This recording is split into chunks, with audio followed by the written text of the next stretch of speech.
नमस्कार, बहुत स्वागत है आपका खबर असरदार में। खबरों के साथ मैं हूं रीनू। एमपी का सियासी घमासान जारी है। कांग्रेस विधायक हरदीप सिंह डंग के इस्तीफे की खबर के बाद कल देर रात तक बैठकों के दौर के बाद आज भी बैठकों का दौर लगातार जारी है। बात चाहे कांग्रेस की हो या फिर बीजेपी, दोनों ही दल बैठक दर बैठक कर रहे हैं। दिल्ली से भोपाल तक रणनीति बन रही है। सीएम कमलनाथ ने कई मंत्रियों के अलावा दिग्विजय सिंह के साथ चर्चा की है। थोड़ी देर पहले बीजेपी विधायक नारायण त्रिपाठी सीएम से मिलकर निकले। उनका कहना था कि क्षेत्र के विकास के लिए जितनी बार सीएम से मिलना होगा वो मिलेंगे। वहीं बीजेपी के नरोत्तम मिश्रा, राकेश सिंह के अलावा दूसरे नेता दिल्ली में डेरा डाले हुए हैं और इस बीच आरोप प्रत्यारोप का दौर जारी है। हालांकि सरकार की तरफ से दावा किया जा रहा है कि ऑल इज वेल है।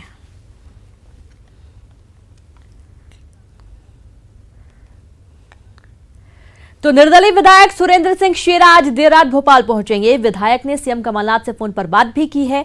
सुरेंद्र सिंह शेरा ने न्यूज 18 से बातचीत के दौरान बताया कि पूरे घटनाक्रम के दौरान वो सीएम कमलनाथ के संपर्क में थे।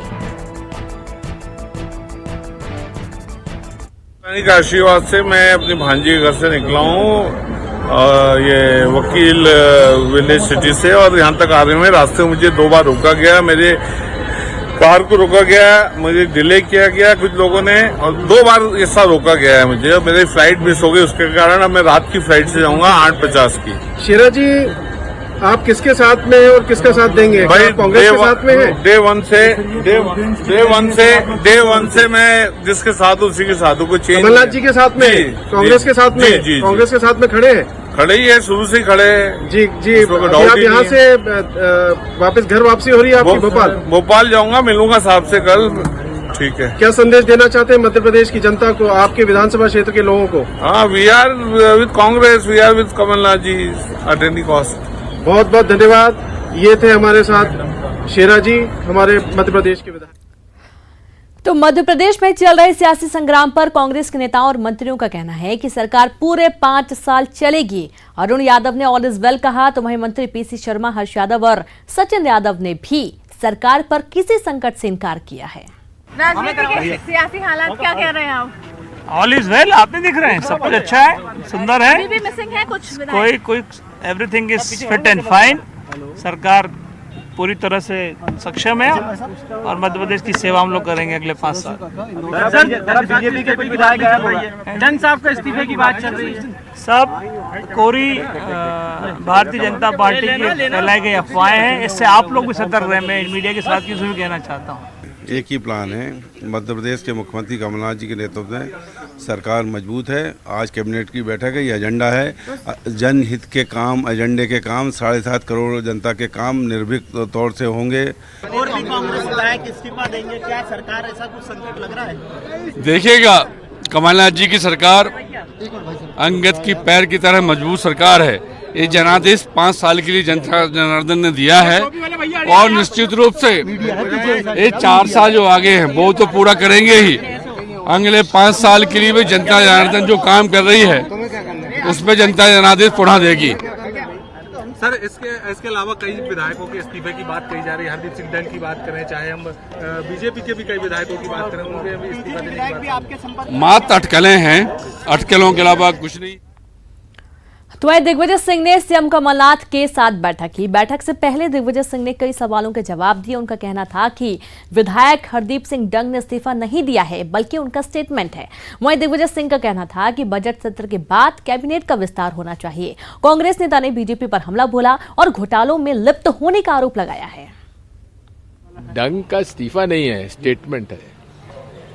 इट इज अ स्टेटमेंट, वक्तव्य है। सब अपने अपने विवेक से काम करते हैं। सभी माननीय विधायक सम्माननीय हैं, सभी विधायक अनुभवी हैं, अपने विवेक से सब काम करते हैं। मंत्रिमंडल का विस्तार होना चाहिए आप विधानसभा सत्र के बाद, बजट सत्र के बाद। ई टेंडरिंग में हजारों करोड़ के ठेके इन्होंने दिए। अब ईओडब्ल्यू का शिकंजा इन पे कसता जा रहा है। इसी तरह से माध्यम में बहुत बड़ा घोटाला इन लोगों ने किया है, उसकी एफआईआर दर्ज हो गई है।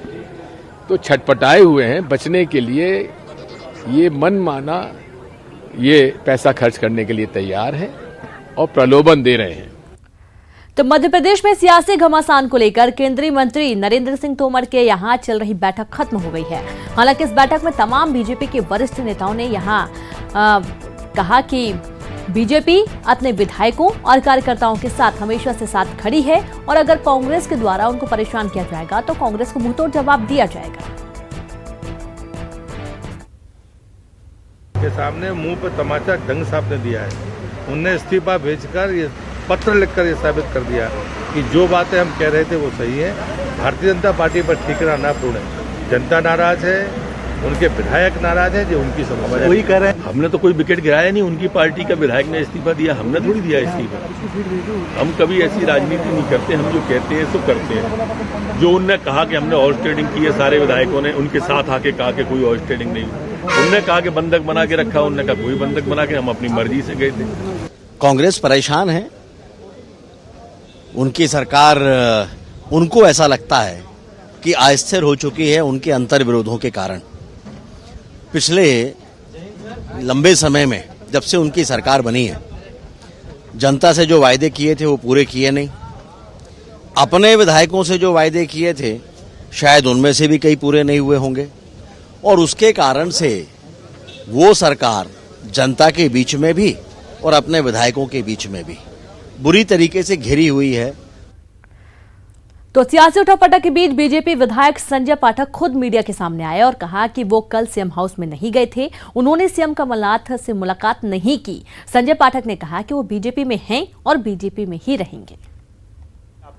आपके लेकर कई सारे सवाल आ रहे हैं सामने कि आप सीएम हाउस गए या नहीं गए, हालांकि आपने इनका खंडन किया है। क्या आखिरकार इस पूरी सच्चाई है और क्यों आपको लेकर इस तरीके की बातें हो रही हैं? बहुत स्पष्ट रूप से अगर आप जानना चाहते हैं तो स्पष्ट भी आज कर देना चाहता हूं कि हर संभव प्रयास किए गए कि मैं कांग्रेस पार्टी में वापस आ जाऊं और हर प्रकार के बातें मेरे साथ आई।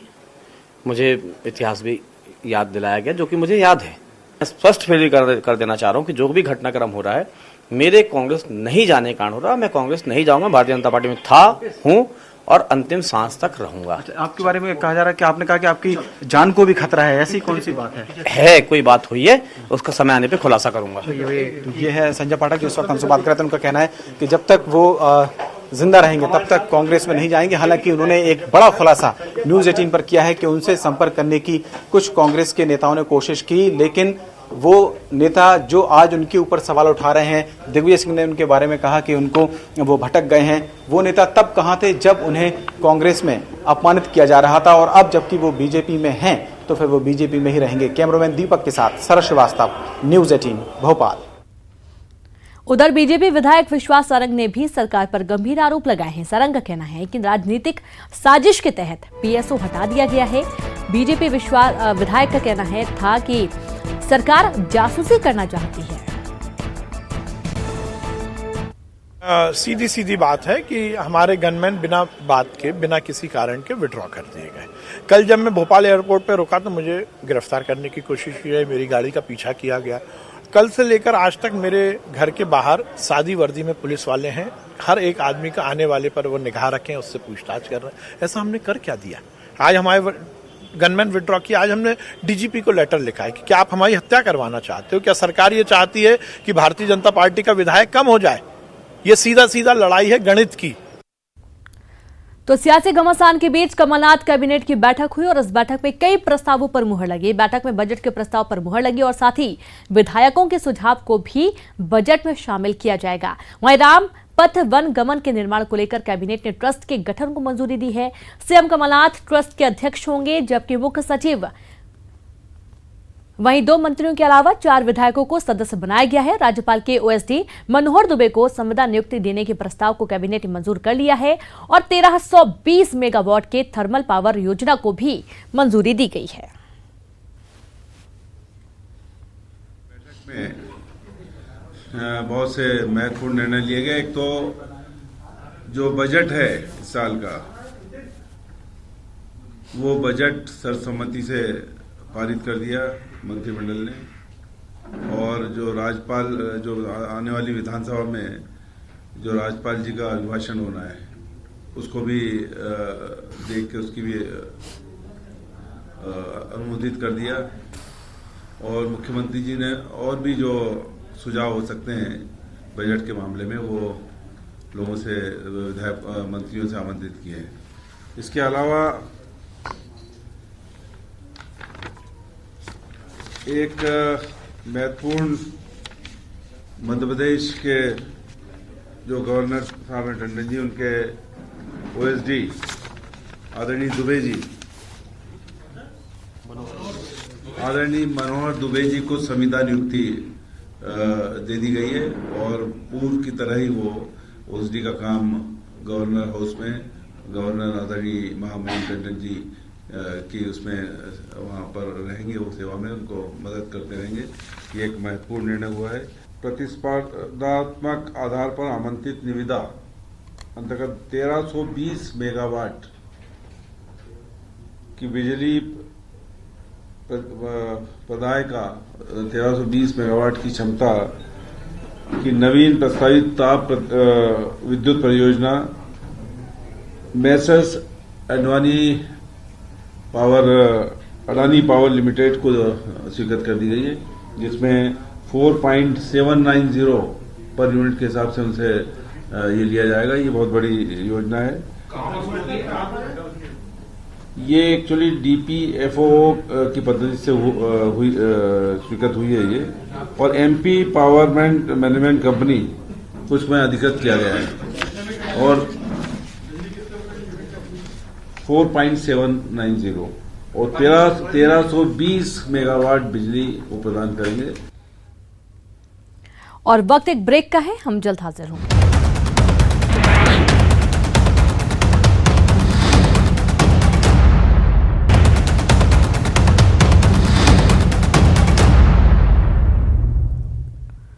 ब्रेक के बाद एक बार फिर से आप सभी का स्वागत है। मध्य प्रदेश में हो रही सियासी उठापटक पर छत्तीसगढ़ के आबकारी मंत्री कवासी लखमा ने बड़ा बयान दिया। भाजपा सरकार पर करारा हमला बोलते हुए कवासी लखमा ने कहा कि भाजपा चुनी हुई सरकार को अस्थिर करने का प्रयास कर रही है। उनके माने तो बीजेपी सत्ता की भूखी है और राजनीति को व्यापार बना दिया गया है।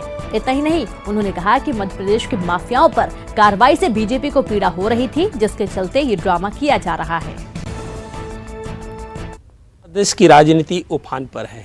जिस तरह से वहाँ स्थितियाँ निर्मित हुई है, उसको लेकर के जो है छत्तीसगढ़ के उद्योग मंत्री, आबकारी मंत्री कवासी लखमा जी क्या कहते हैं, हम उनसे बात करेंगे। बताएंगे इस तरह से उठापटक कितना जायज़ है, क्या कहना है आपका?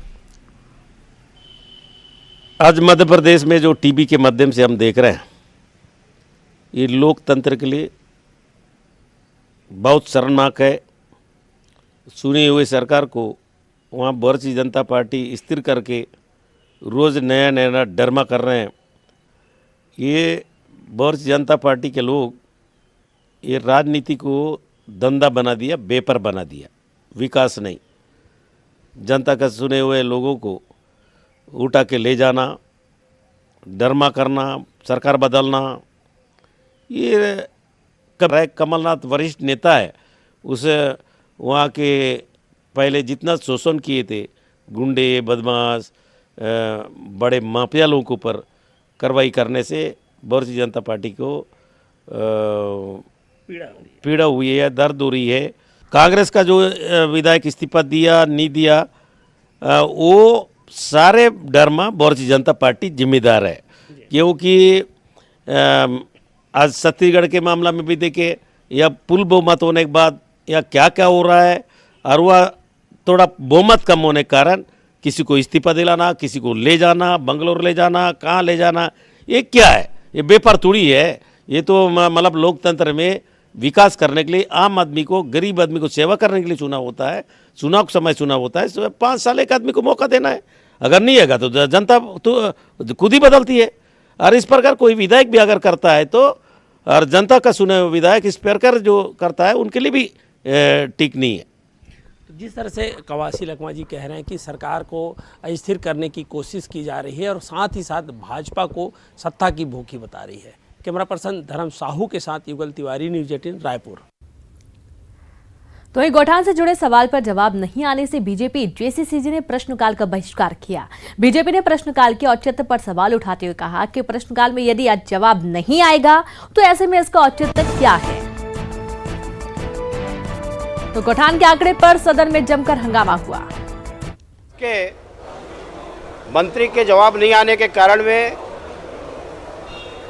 असंतुष्ट होकर के सदन से आज दिन भर के लिए वॉकआउट किया गया। थे कि आगे बढ़ा जाए।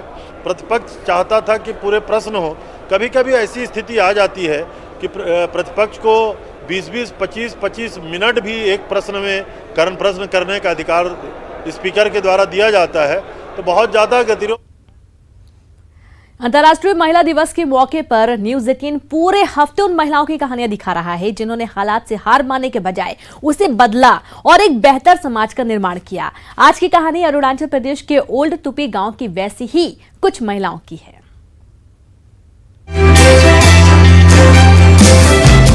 जिन्होंने अपने पूरे गांव को नशा मुक्त बना दिया।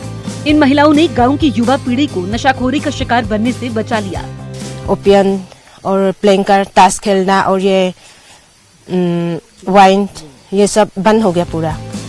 कुछ साल पहले ये गांव ऐसा नहीं था। शराब और अफीम के नशे में डूबे गांव के लोग हर तरफ लड़ते झगड़ते रहते थे। युवा भी काम धंधा छोड़कर नशे में डूबे रहते थे। नशाखोरी ने गांव का माहौल बुरी तरह बिगाड़ दिया था, लेकिन इन महिलाओं ने हिम्मत नहीं हारी और अपने गांव को नशा मुक्त बनाने का फैसला किया। महिलाओं के संगठन ने गांव के अंदर शराब पीने और बेचने पर पूरी तरह रोक लगा दी। नहीं मानने पर 5,000 रुपए का जुर्माना भी लगाया गया। तो हम सब मिलकर जहाँ जहाँ पीता था, जहाँ जहाँ झगड़ा होता था, वहाँ मैं जाकर थोड़ा कुछ समझाया। बहुत टाइट से रखने के लिए वुमेन लोग ने बहुत कोशिश किया। नशाखोरी बंद हुई तो लोग काम धंधे पर भी ध्यान देने लगे। यही नहीं, इन महिलाओं ने गाँव में ही पशुपालन और बागवानी की भी शुरुआत की, जिससे लोगों की आर्थिक स्थिति में भी सुधार आया। इन महिलाओं की जिद और हौसले ने सिर्फ 4 साल के भीतर ही गांव की सूरत ही बदल दी।